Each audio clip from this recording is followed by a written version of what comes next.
Despite Kawira Mwangaza being impeached by Meru members of County Assembly and Senate, she may stay in office up to 2027.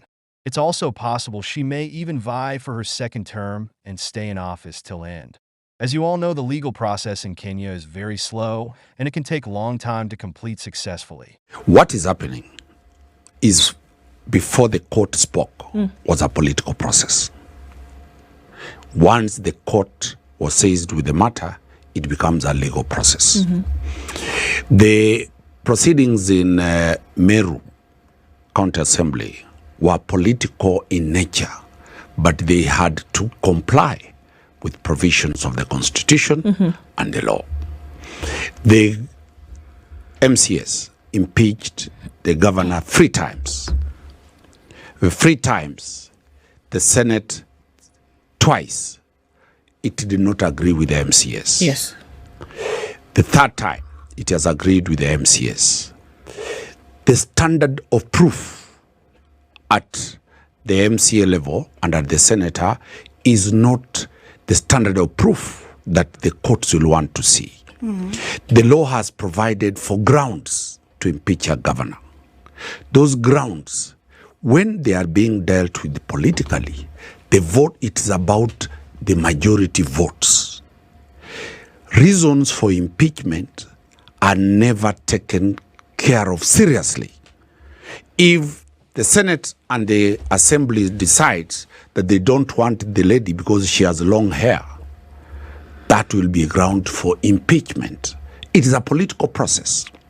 But now the Constitution provides for legal mechanisms to check whether there is an abuse of the due process in the County Assembly and in the Senate. Those who are alert, so my good senior lawyer, as a Ongoya, disappear from the proceedings after he realized that the politics has already decided his client must be impeached. He must have gone to prepare the pleadings. A good lawyer will always have a plan B. In the event or in the unlikely event this thing happens, do I have a recourse? So the lawyers of the governor had prepared for, in the unlikely event they lose. So they made their pleadings. They only inserted the number of votes and filed that certificate of urgency. The court acted within the law, understanding and taking cue of what happened in Wajir when the governor was impeached. What happened with Governor Sonko, where impeachment ended. And there was a judge waiting at 8 a.m. The gazettement was done at midnight. And the new governor, Kanan, was sworn before the courts started sitting. So the courts have taken notice of how politics is played.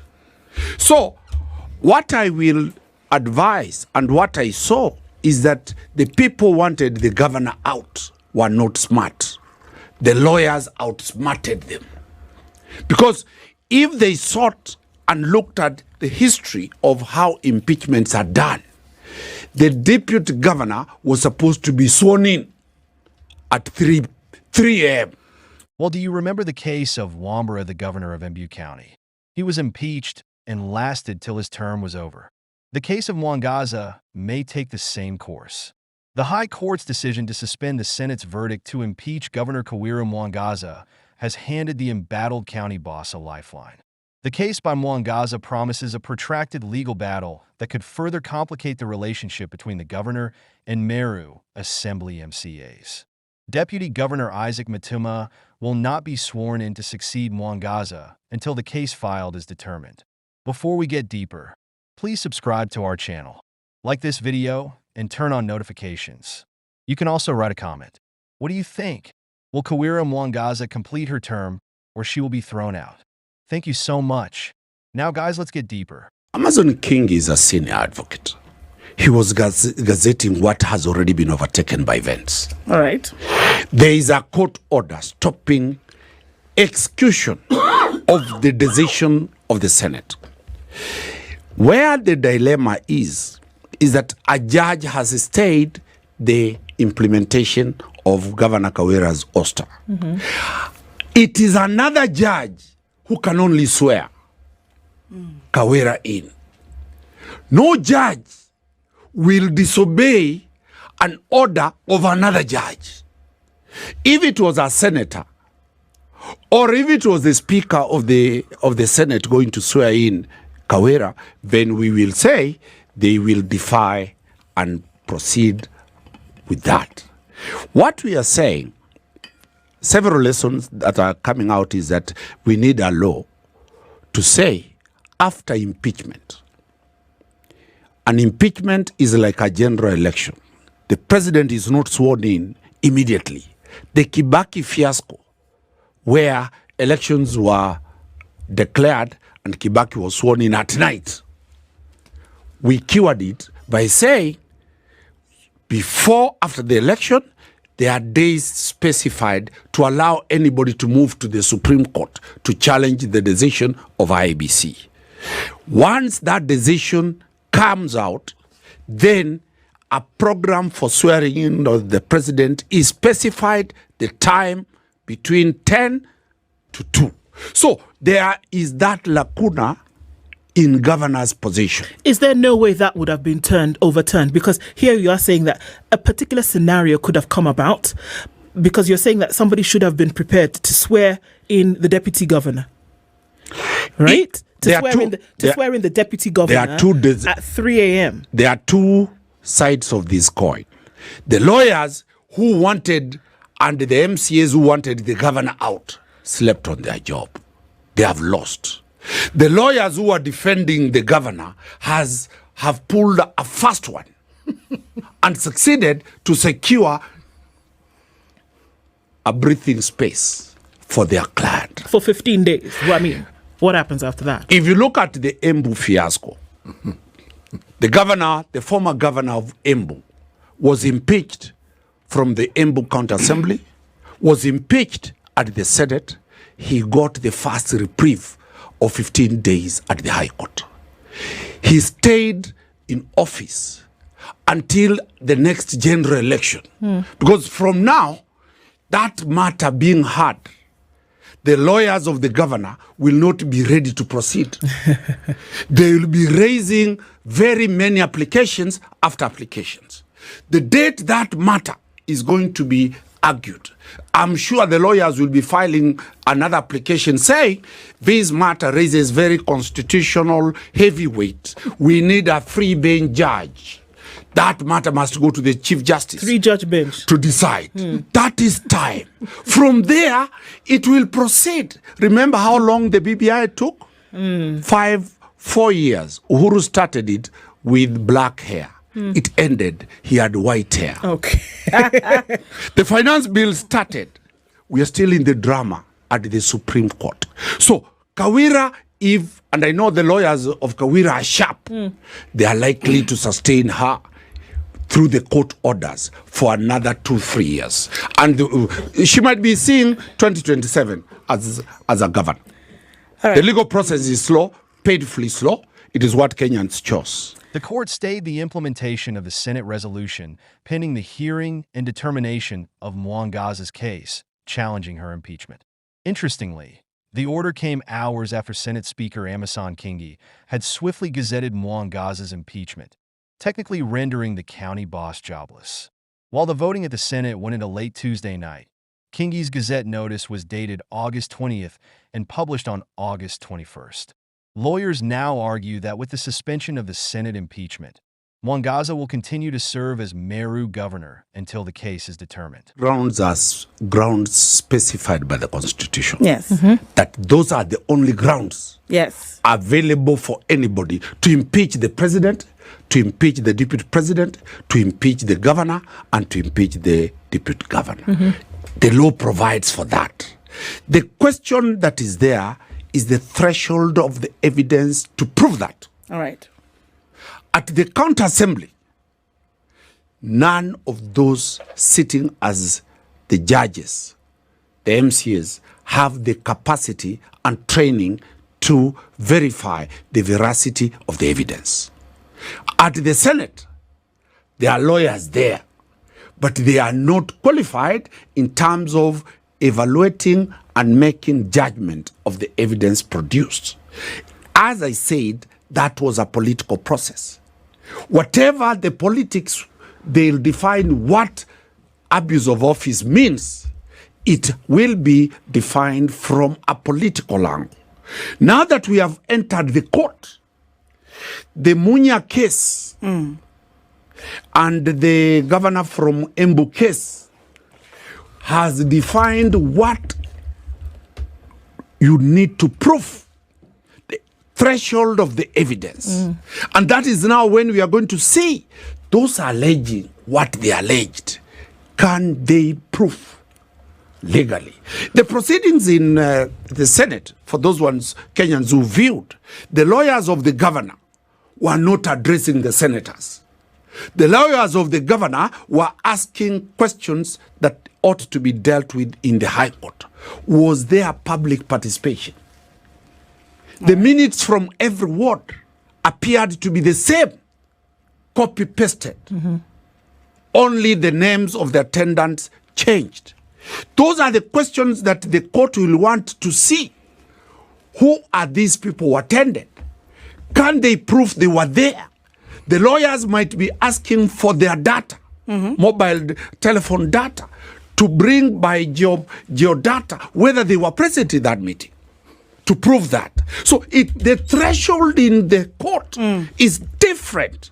It is going to be a bloodbath for those ones who made the allegation. If they ever get to it, because what you've told us is that it's possible for lawyers to be filing application after application. Will it ever get to bloodbath status? By the time we know it, election 2027 is hitting us in the face. The High Court must make this decision. I'm sure before 6 months are over. Then we move to the Court of Appeal. All right. Then they move to the Supreme Court. Both parties have no truth. Remember, this is a matter that was even sent to the injury njeke. And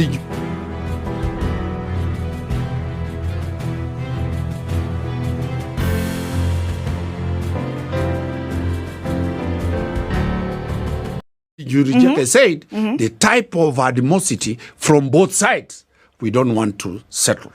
I wish they even came at spice. You will have raised the hearts. I've been in this matter. It is life and death for the two sides. They cannot agree. And because they can't agree, the Supreme Court will decide. What I'm saying, Kenyans wait for the drama in court. It is a long haul. It is not an easy matter. And courts are not going to deal with this matter. Remember, election petitions have timelines. Yes. Impeachment motions have no timelines. So we can just keep doing this thing. It will proceed like any matter in court. Why is this matter life and death? I want to tell Kenyans this. All crimes in this country, murder had the severest punishment. That was life, imprisonment, or to be hanged. The Murwatetu case now has made the punishment of murder. You can be jailed for 1 day. You can be jailed for 10 years. You can be jailed for 4 years. What is the punishment for impeachment? It is a life sentence that you will never hold any public office. All your life. Sonko can never, Waititu can never hold an office forever. You can't appeal anywhere. Remember, when Sonko, the Supreme Court threw him out, I rushed to the East African Court of Justice myself. Yes. Because this is a punishment. You are going to serve till death. The High Court has suspended the decision of the Senate to impeach the governor of Meru. Kawira Mwangaza remains governor. Constitutional lawyer Peter Wambura wrote on his X account. Mwangaza's decision to challenge her ouster at the High Court also opens another chapter for a legal duel between her, the Senate, and the Meru County Assembly that could test the legal and procedural processes. The Meru Assembly MCAs had on August 8th voted to impeach Mwangaza on 3 charges, a decision that the Senate upheld during a late-night voting session on Tuesday. While Mwangaza needed the support of at least 24 senators to survive, at least 26 senators voted to confirm each of the 3 charges. On the first charge of gross violation of the Constitution and other laws, the Senate found Mwangaza guilty, with 26 senators voting to confirm the charge, for voting against it, and 14 abstaining. The second charge followed a similar pattern, with 26 senators voting in favor, 2 opposing, and 14 abstaining. The third charge, abuse of office, saw 27 senators voting to confirm the charge, 1 voting against it, and 14 abstaining. The Senate has resolved to remove from office by impeachment Honorable Kawira Mwangaza, the governor of Meru County, and the governor accordingly ceases to hold office. Speaker Amason Kingi ruled after the voting. However, the High Court's decision has sent the Meru MCAs back to the drawing board, with the legal process expected to take some time. Milimani High Court Judge Justice Bahati Mwami directed that the case be mentioned on September 17th. I am satisfied that the application raises constitutional, legal, and factual issues that meet the threshold that warrants immediate intervention by this court by way of issuing ex parte interim orders, said the judge. At the same time, this restrained Speaker of the Senate Amason Kingi from publishing in the Kenya Gazette a declaration of a vacancy in the office of the governor of Meru. But the order came long after Kingi had gazetted the impeachment, meaning that the Meru seat is technically vacant until the High suspends the Gazette notice.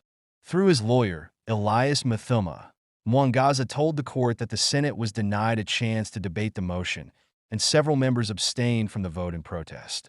Mwangaza argues that the Senate allowed the reintroduction of the same charges as those that the Senate had found to have been unconfirmed in the previous motion of 2023 without interrogating the evidence.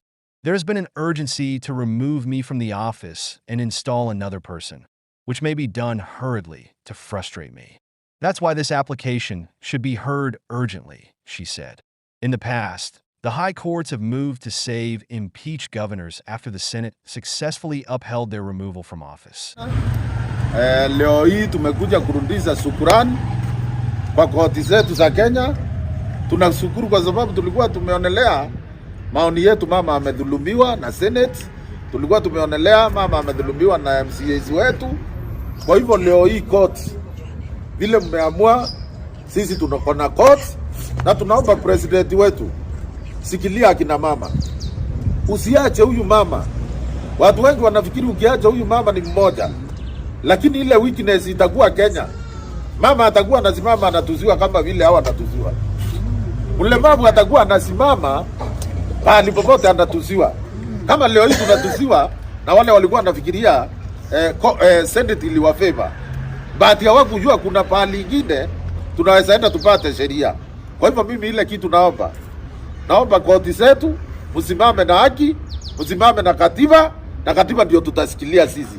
Na nataka kuambia Madam Kawira Mwangaza, our governor, koti imekurudisha, endelea kufanyia Wameru kazi na tutakuwa na wewe na tutafanya kazi na wewe. Na wale wanatutisha, mwache vitisho. Washindwe. Kenya iko na sheria.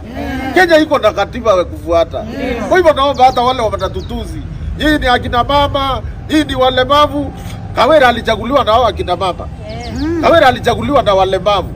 Kwa hivyo sisi wanyonge, wenye hatuwezi kaa kwa magorofa, wenye hatuwezi kula nyama ile mnatuonyesha, tuachieni mama wetu, tukae na yeye. Mama ni maskini na sisi ni maskini. Asanteni, Mungu abariki Kenya. Tuko na koti ya kufurahia. Tunafurahia koti zetu na tunaomba koti kusikilia maskini hivyo hivyo. Na mama kumi tena. In February 2022, the Meru High Court overturned the impeachment of then-Wager Governor Mohammed Abdi Mohammed, terming his removal from office illegal. Judges Edward Muriathi, Patrick Odieno, and Thripsis Acharer ruled that there was no public participation during the impeachment at the Wager County Assembly. To facilitate a smooth handover, the judges ruled that Mohammed would resume office on March 10, 2022. Ahmed Mukhtar, who had been sworn into office to succeed Mohammed, was ordered to hand over to the reinstated governor. Mohammed had been impeached in April 2021. With the precedent already set, Mwangaza could fight all the way to the Supreme Court to keep her job. Retired Embu Governor Martin Wambura was also reinstated by the High Court in 2020 after the Senate upheld his impeachment by MCAs. The High Court nullified a Senate and Embu County Assembly decision to impeach Wambura as governor, saying it was done in breach of a court order. The third charge, abuse of office, saw 27 senators voting to confirm the charge, 1 voting against it and 14 abstaining. The Senate has resolved to remove from office by impeachment Honorable Kawira Mwangaza, the governor of Meru County, and the governor accordingly ceases to hold office, Speaker Amason Kingi ruled after the voting.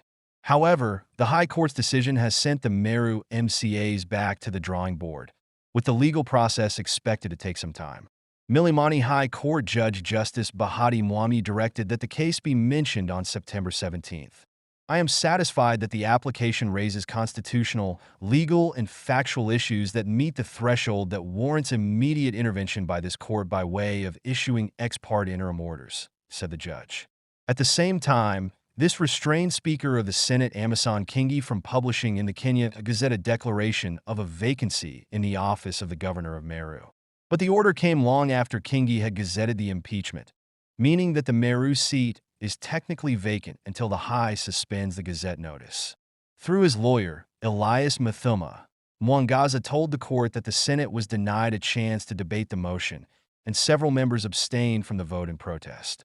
Mwangaza argues that the Senate allowed the reintroduction of the same charges as those that the Senate had found to have been unconfirmed in the previous motion of 2023 without interrogating the evidence. There has been an urgency to remove me from the office and install another person, which may be done hurriedly to frustrate me. That's why this application should be heard urgently, she said. In the past, the high courts have moved to save impeached governors after the Senate successfully upheld their removal from office. In February 2022, the Meru High Court overturned the impeachment of then-Wager Governor Mohammed Abdi Mohammed, terming his removal from office illegal. Judges Edward Muriathi, Patrick Odieno, and Thripsis Acharer ruled that there was no public participation during the impeachment at the Wager County Assembly. To facilitate a smooth handover, the judges ruled that Mohammed would resume office on March 10, 2022. Ahmed Mukhtar, who had been sworn into office to succeed Mohammed, was ordered to hand over to the reinstated governor. Mohammed had been impeached in April 2021. With the precedent already set, Mwangaza could fight all the way to the Supreme Court to keep her job. Retired Embu Governor Martin Wambura was also reinstated by the High Court in 2020 after the Senate upheld his impeachment by MCAs. The High Court nullified a Senate and Embu County Assembly decision to impeach Wambura as governor, saying it was done in breach of a court order. On the evidence produced and the law. The layers in the judiciary are 4. So that if you infiltrate one layer, you will have to infiltrate the remaining 3 layers. At the judge's level, one judge will hear the matter. There's a possibility of an empanelment of 3 or 5.